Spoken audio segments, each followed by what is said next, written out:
നമ്മൾ ഏവരും കാത്തിരുന്ന Kerala water authority overseer grade 2 വിജ്ഞാപനം PSC പുറപ്പെടുവിച്ചിരിക്കുകയാണ്. അപ്പൊ അത് നമ്മുടെ പ്രൊഫൈൽ ആക്റ്റീവ് ആണ്.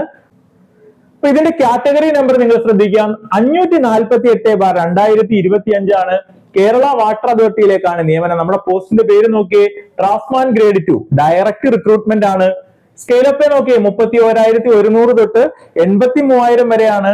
ഇപ്പം ഒരു വേക്കൻസി ആണ് റിപ്പോർട്ട് ചെയ്തേക്കുന്നത്. വേക്കൻസി കണ്ട് പേടിക്കേണ്ട, വേക്കൻസി ഒരുപാട് കൂടാൻ സാധ്യതയുണ്ട്. ദെൻ ഏജ് ലിമിറ്റ് 18 തൊട്ട് 36 വയസ്സ് വരെയാണ്. Category wise age relaxation applicable ആണ്. ഇനി ഇത് ആർക്കൊക്കെ അയക്കാം? ഇതിന്റെ ക്വാളിഫിക്കേഷൻ പരിശോധിക്കുകയാണെങ്കിൽ 10ാം ക്ലാസ്സിനോടൊപ്പം തന്നെ ITA draughtsman mechanical or draughtsman civil ഉള്ള ആൾക്കാർക്ക് അപ്ലൈ ചെയ്യാം. അപ്പൊ നിങ്ങൾ ഇതിനോടൊപ്പം തന്നെ മനസ്സിലാക്കേണ്ട കാര്യം, ഈക്വലന്റ് ഓർ ഹയർ വെച്ചിട്ട് നിങ്ങൾ BTech, ഡിപ്ലോമ, സിവിലും മെക്കാനിക്കലുകാർക്കും ഇതിന് അപ്ലൈ ചെയ്യാൻ പറ്റും. അതുകൊണ്ട് നിങ്ങൾ എത്രയും പെട്ടെന്ന് അപ്ലൈ ചെയ്യുക. അപേക്ഷ സമർപ്പിക്കാനായിട്ടുള്ള അവസാന തീയതി 14/1/2026 ആണ്.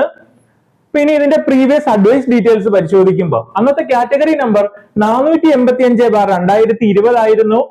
എത്ര പേരാണ് അപ്ലൈ ചെയ്തത്? 41,193 പേരാണ് അന്ന് അപ്ലൈ ചെയ്തിരുന്നത്.